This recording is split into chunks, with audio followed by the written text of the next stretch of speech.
Good morning, students. In the last lecture, we were discussing about the arguments against democracy, in which four arguments we already discussed. These were accountable government. Democratic government is an accountable government. Second was quality of decision making. The decision which we take in a democratic government that are good because they are based on the consultation and debate. Third was deal with differences and conflicts. Democracy deals easily with the differences and conflicts in a country. Fourth was the enhance the dignity of citizen. Because of the political equality, all the citizens in a democratic country enhance the dignity of citizens. Fifth was, now the fifth is room for correction.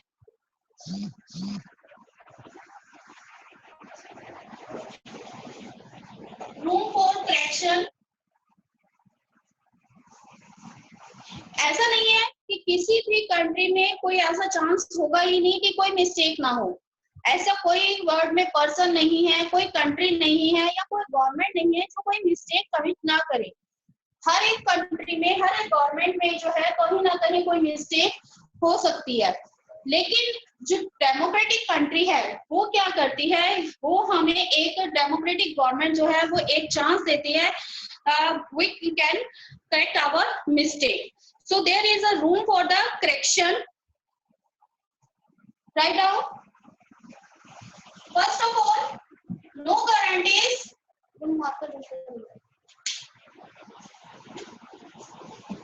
No guarantees that mistakes will not be happen.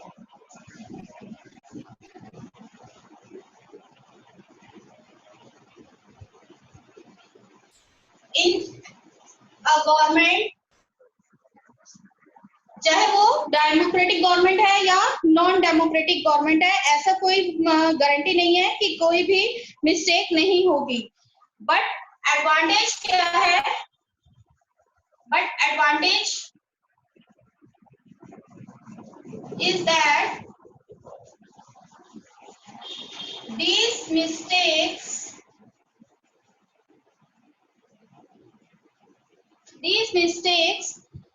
couldn't be hidden for a long time.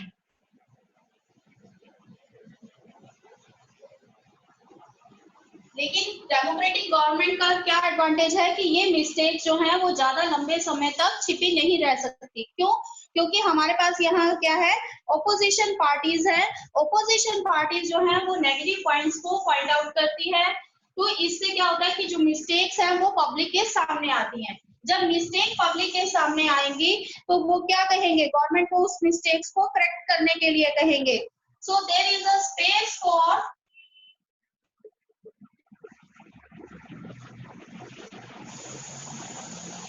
Discussion.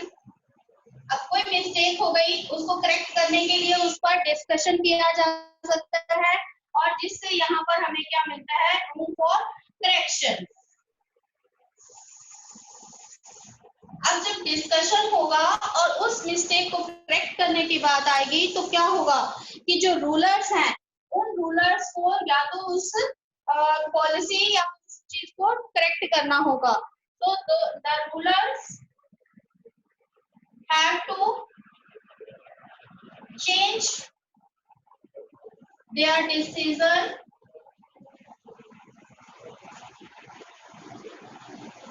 or otherwise they can be changed.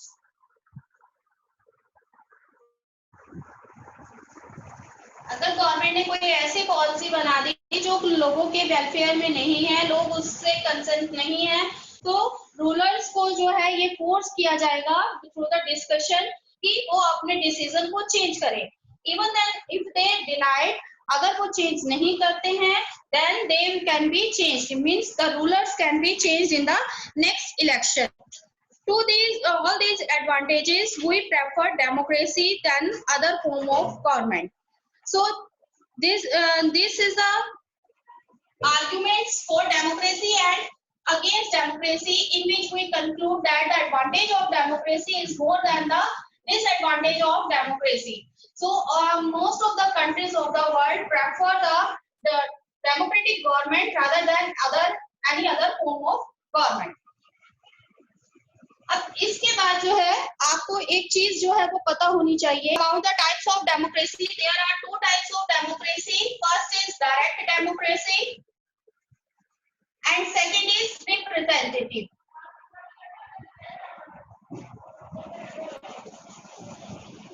दोनों पर separate जो है आपको question आता है, what is direct democracy and why it is not applicable to the present day countries, and what is representative democracy, why this is the most common form of the democracy in the modern world. तो इस तरीके से ये दोनों questions जो हैं वो आपको सेपरेटली आते हैं. डायरेक्ट डेमोक्रेसी क्या है? Direct democracy through the example हम समझते हैं, जैसे कि हमारे यहाँ पर क्लासरूम में हम बैठे हैं, हम क्लासरूम में जब होते हैं तब आपसे अभी मैं चैप्टर खत्म होने के बाद या लेक्चर खत्म होने के बाद मैं आपसे पूछूंगी कि if you have any query, अगर आपको समझ आया है, नहीं आया है, क्वेरी है या नहीं है, मैं आपका मत जानना चाहूंगी, आपके ओपिनियन जानना चाहूंगी, ठीक है ना. तो इट मींस मैं आपसे यहाँ पर हम क्या एप्लीकेबल कर रहे हैं, डेमोक्रेसी, जहां पर आपको बोलने का राइट है कि आपको कुछ समझ आया है या नहीं आया. जैसे कि अभी सर ने बोला कि बोर्ड नहीं देख रहा, तो आपने अपनी प्रॉब्लम रखी, अब प्रॉब्लम रखी तो मैंने उसको सुना, तो ये भी एक तरीके से क्या है, डेमोक्रेसी ही है ना, जहां पर आपको बोलने का राइट है. और जहां पर अगर हम मान लो किसी क्लासरूम में बैठे हैं और हमें अपने क्लासरूम को डेकोरेट करना है, जैसा कि हम दिवाली सीजन में करते हैं कि हम अपने क्लासरूम को डेकोरेट करते हैं. अब डेकोरेशन के लिए हम क्या करते हैं कि हम डिस्कशन करते हैं, सभी सब बैठे होते हैं क्लासरूम में और डिस्कस करते हैं कि हमें इस वॉल को ऐसे करना है, इस वॉल को ऐसे डेकोरेट करना है. तो हम आपस में डिस्कशन करके कंक्लूजन निकालते हैं कि हम अपने रूम को कैसे डेकोरेट करेंगे. तो वहां पर इसमें का मतलब क्या हुआ कि जितने भी पर्सन हैं उस एरिया के, यानी 9th क्लास के जितने भी स्टूडेंट्स हैं वो डिसीजन मेकिंग में डायरेक्टली पार्टिसिपेट कर रहे हैं. सो this is the direct democracy. Example पहले देखते हैं. रिप्रेजेंटेटिव क्या है? अगर हम इसी टॉपिक पर यानी रूम डेकोरेशन को ही लेकर मैं पूरी क्लास से कंसल्ट ना करके सिर्फ आपकी क्लास के जो मैंने मॉनिटर अपॉइंट किए हैं, चाहे वो वार्ड मॉनिटर है, चाहे क्लास मॉनिटर है, डिसिप्लिन मॉनिटर है, बस उनकी एक मीटिंग ले लेती हूँ और उनसे ही सारा डिस्कस कर लेती हूँ और उनको जो है वो आप अपने व्यूज दे देते हो और वो मेरे साथ डिस्कस कर लेते हैं. तो इट मीन्स वो क्या होगी कि आपके रिप्रेजेंटेटिव मुझसे बात कर रहे हैं, तो वो क्या हो जाएगी, हमारी रिप्रेजेंटेटिव डेमोक्रेसी. ठीक है, इसको हम स्कूल के एक और एग्जांपल से भी समझ सकते हैं, but later on we will discuss. So the direct democracy, first हम लिखेंगे डायरेक्ट डेमोक्रेसी. डायरेक्ट डेमोक्रेसी क्या है? Where all the citizens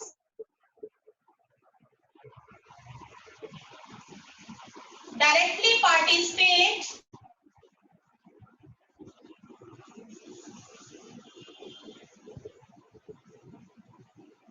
in decision making. जहां पर सभी सिटीजन जो हैं डायरेक्टली पार्टिसिपेट करते हैं डिसीजन मेकिंग में, तो इसे हम क्या कहेंगे, डायरेक्ट डेमोक्रेसी. अब ये जो है वो हमारी आज की जो कॉमन जो मॉडर्न वर्ल्ड है उसमें क्यों नहीं एप्लीकेबल होती? Because it is not applicable in the modern democracy because सबसे पहले कि आजकल की जो कंट्रीज हैं, मैं शॉर्ट में लिखूंगी, लार्ज नंबर ऑफ पीपल. अब इसी पे हम अपने एग्जांपल पे वापस चलते हैं कि रूम डेकोरेशन की बात आई तो हमने एक क्लास में तो कंसल्ट कर लिया, हाँ, क्योंकि उसमें 30-35 या मैक्सिमम 40 स्टूडेंट्स हैं. लेकिन अगर हम उसी रूम डेकोरेशन को असेंबली में करें तो क्या कुछ समझ आएगा? जहाँ पर 2000 जो है स्टूडेंट्स बैठे हैं, एक एक की बात सुनना और उससे कोई डिसीजन लेना पॉसिबल नहीं होगा. तब सर क्या करेंगे? कैबिनेट की मीटिंग लेंगे. तो इट मीन्स जहां पर लार्ज नंबर ऑफ पीपल होंगे वहां पर डायरेक्ट डेमोक्रेसी जो है वो एप्लीकेबल करना पॉसिबल नहीं होगा।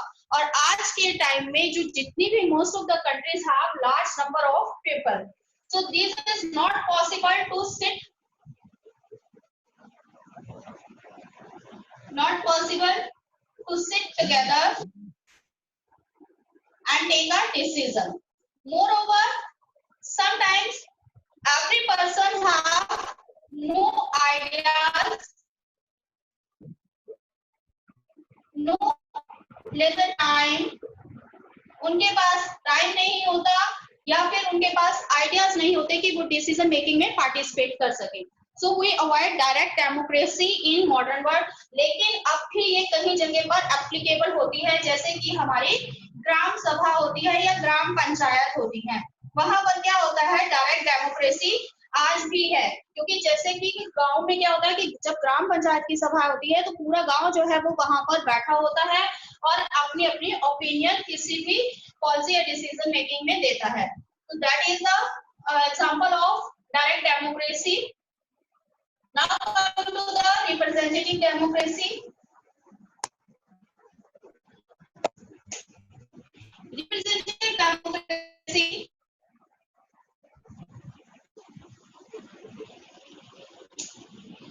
where the decisions are taken by the representative. Decisions are taken by the representatives on the behalf of the people. जो हम जिन पर्सन्स को इलेक्ट करते हैं, they take the decisions on our behalf.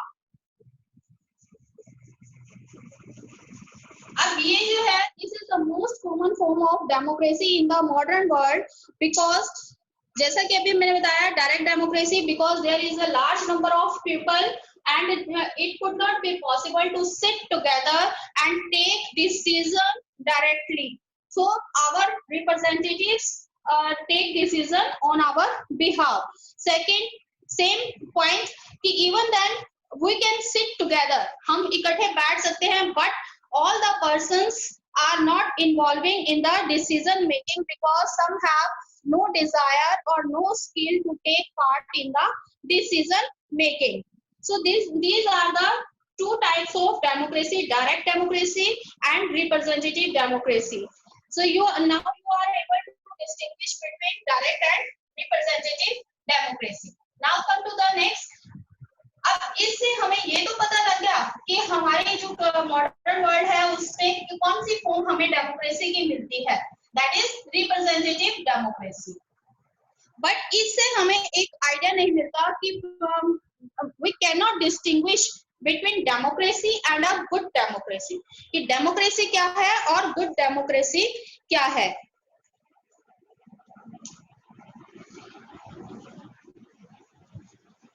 So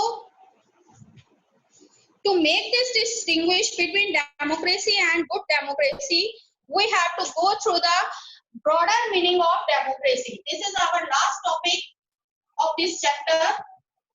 Broader, is it visible? Broader meaning of democracy.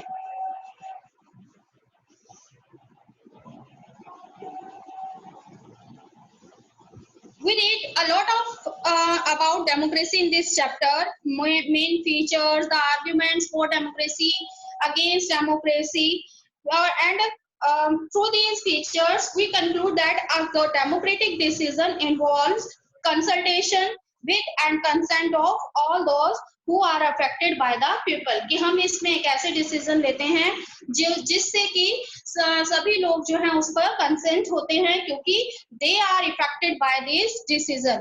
जो भी decision government लेती है उससे हम लोग इफेक्ट होते हैं, तो इसलिए हमारी कंसल्टेशन जो है वो इसमें क्या हो जाती है, जरूरी हो जाती है।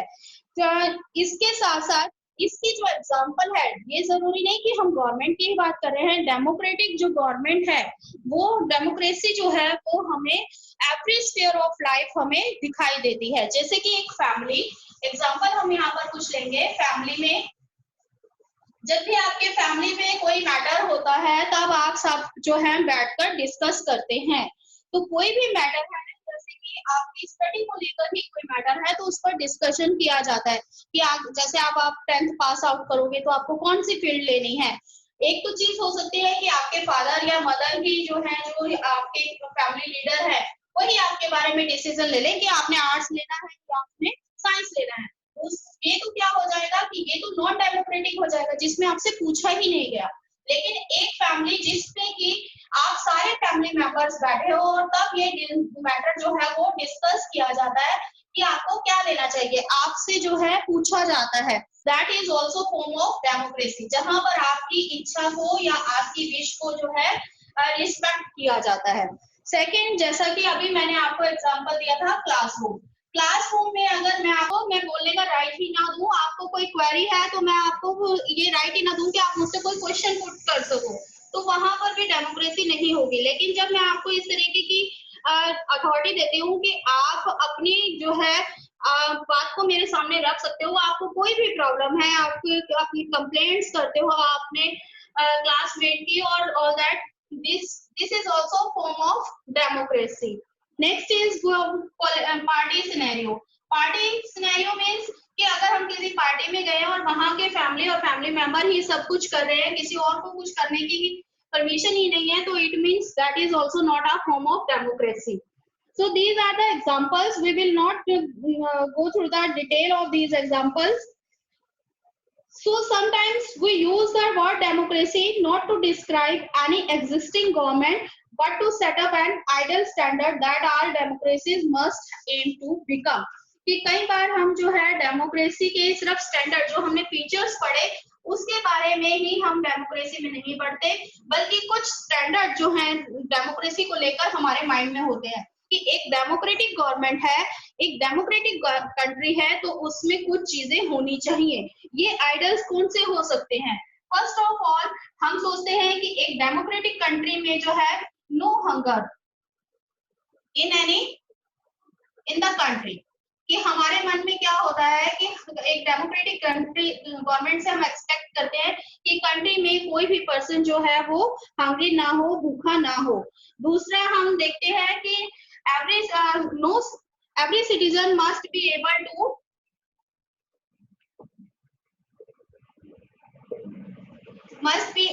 to take part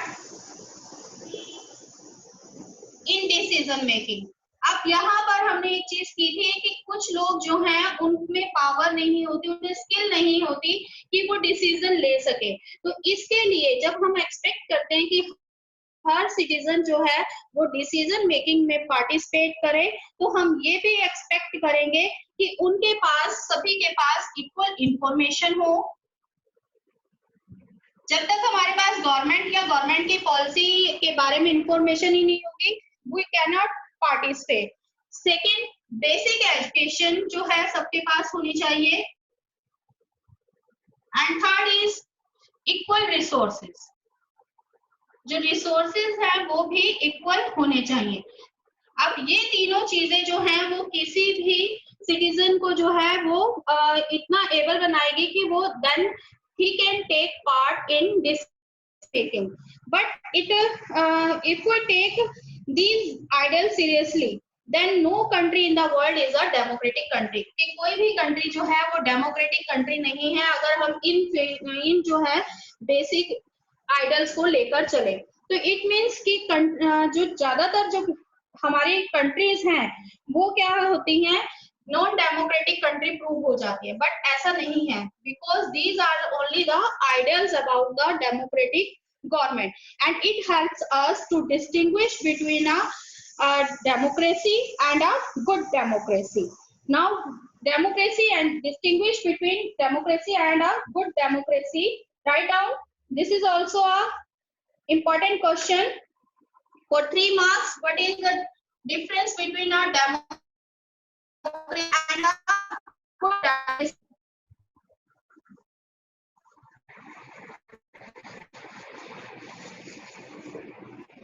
we will make the distinguish between the democracy and good democracy. No doubt कि हमने जो 4 फीचर्स पढ़े डेमोक्रेसी के वो इसकी मिनिमल जो कंडीशंस हैं उसको पूरा करती हैं, लेकिन हमारी एक्सपेक्टेशन जो है डेमोक्रेसी से क्या है वो कुछ उससे भी ज्यादा है जो उस डेमोक्रेसी को गुड डेमोक्रेसी प्रूव कर सकती हैं.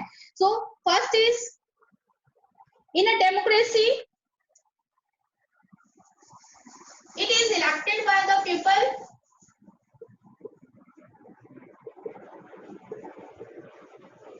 Democratic government, it is elected by the people.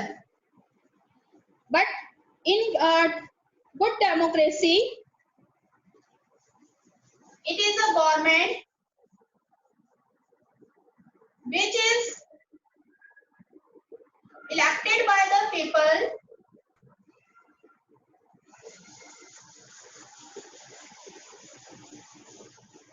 क्योंकि दोनों ही डेमोक्रेसी है तो इट मींस दोनों ही में ही क्या होगा कि ये इलेक्टेड होती हैं, लोग जो है इसमें इलेक्ट करते हैं. बट गुड डेमोक्रेसी क्या है and people take part in decision making.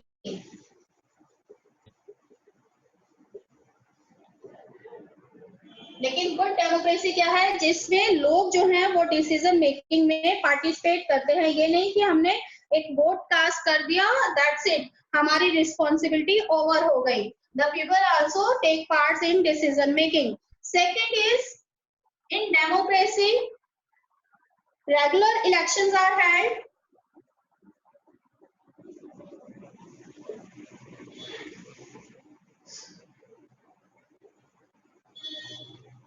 Regularly elections होते हैं like in our country India every 5 years there are elections, but in a good democracy regular free and fair elections are held. अब ऐसा नहीं है जैसा कि हमने देखा था कि इसके आर्ग्यूमेंट्स को अगेंस्ट डेमोक्रेसी में देखा था कि करप्शन कि इलेक्शंस हेल्ड होते हैं तो लोग जो हैं कहीं ना कहीं कोई ना कोई पार्टी जो है लोगों को अपनी ओर करने के लिए रॉन्ग पॉलिसीज अडॉप्ट करती है, रॉन्ग जो है मेजर्स अडॉप्ट करती है, ड्राइव भी कहीं पर किसी लेवल पर दी जाती है. तो इससे क्या है कि कहीं ना कहीं करप्शन आता है, तो फ्री एंड फेयर इलेक्शंस नहीं होते. लेकिन गुड डेमोक्रेसी क्या है जहां पर रेगुलर इलेक्शंस भी हो and these elections must be free and fair. Third and is the last is there is political equality. ये भी हमने इसका फीचर पढ़ा था कि democracy provide political equality to its citizens. अब गुड डेमोक्रेसी का क्या है where there is a political equality as well as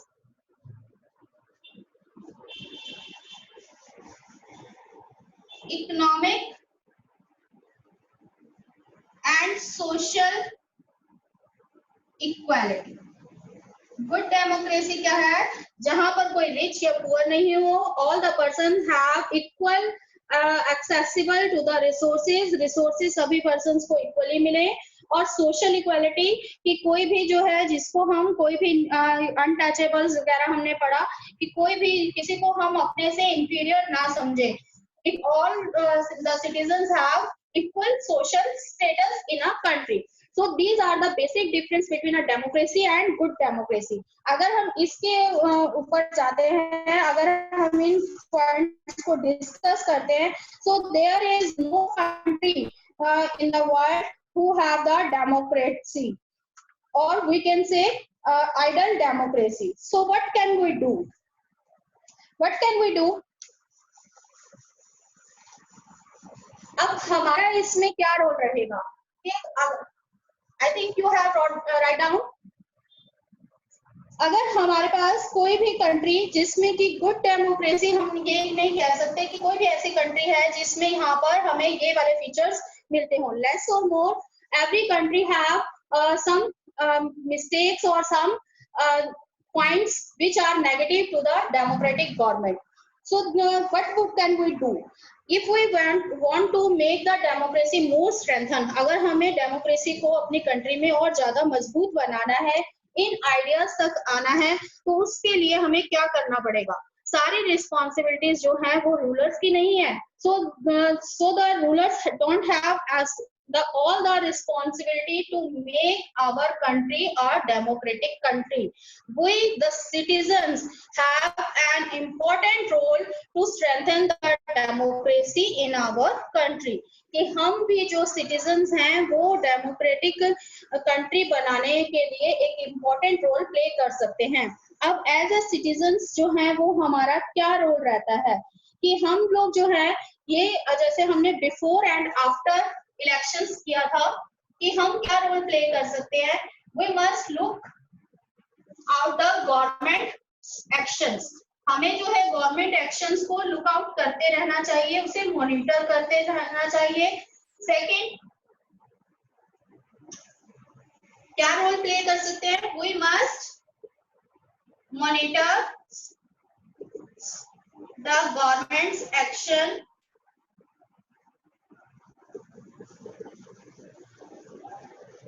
ऐसा नहीं कि हमने अपने वोट दे दिया और हमारी रिस्पॉन्सिबिलिटी ओवर. उसके बाद भी और उससे पहले भी हमें जो हमारे कंट्री में गवर्नमेंट जो भी काम कर रही है उसे हमें मॉनिटर करना चाहिए. Second, we must take part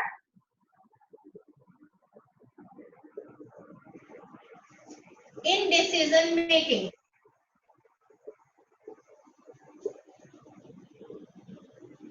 Actively, we can say actively we must take part in decision making.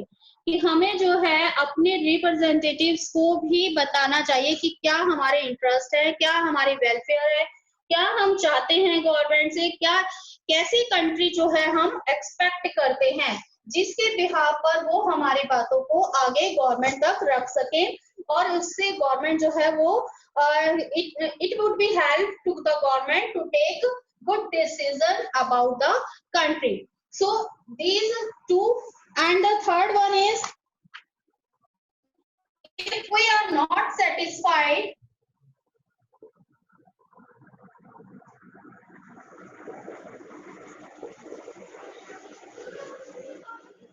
with the government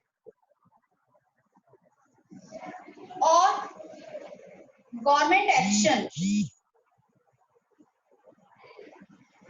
we can step in.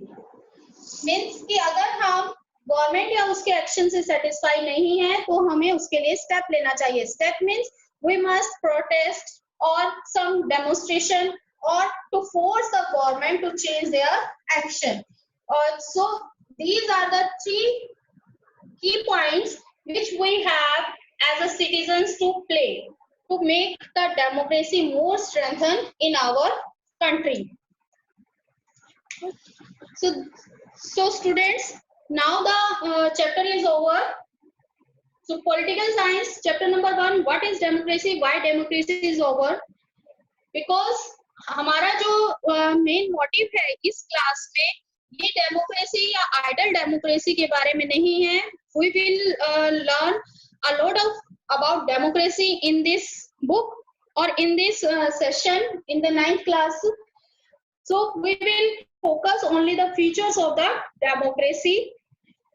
You must have to prepare the notes and point out some multiple choice questions or some objective questions. Next time we will start the economics chapter, a story of village Palampur. If you have any doubt or any query, you can ask me. You have some few minutes. You can ask. Akash sir, please allow them.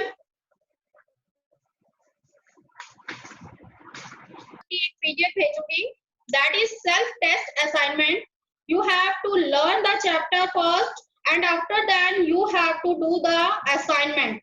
And what you do, you have to do these questions in your practice notebook. आप अपनी practice notebook में इन questions को करेंगे after learning the chapter. अपने आप से करेंगे, अपना self test लेंगे कि आपने इस chapter के बारे में कितना पढ़ा है. और एक PDF और जो है वो आपको कल मैं send करूंगी, very short answer type questions. But before that, you have to find out some internal questions, one marks internal question, which can be present as a very short question or multiple choice questions. So you have to prepare the chapter thoroughly, read the chapter thoroughly, make the notes properly, and make the notes in your pair notebook. If you have any query, you can ask.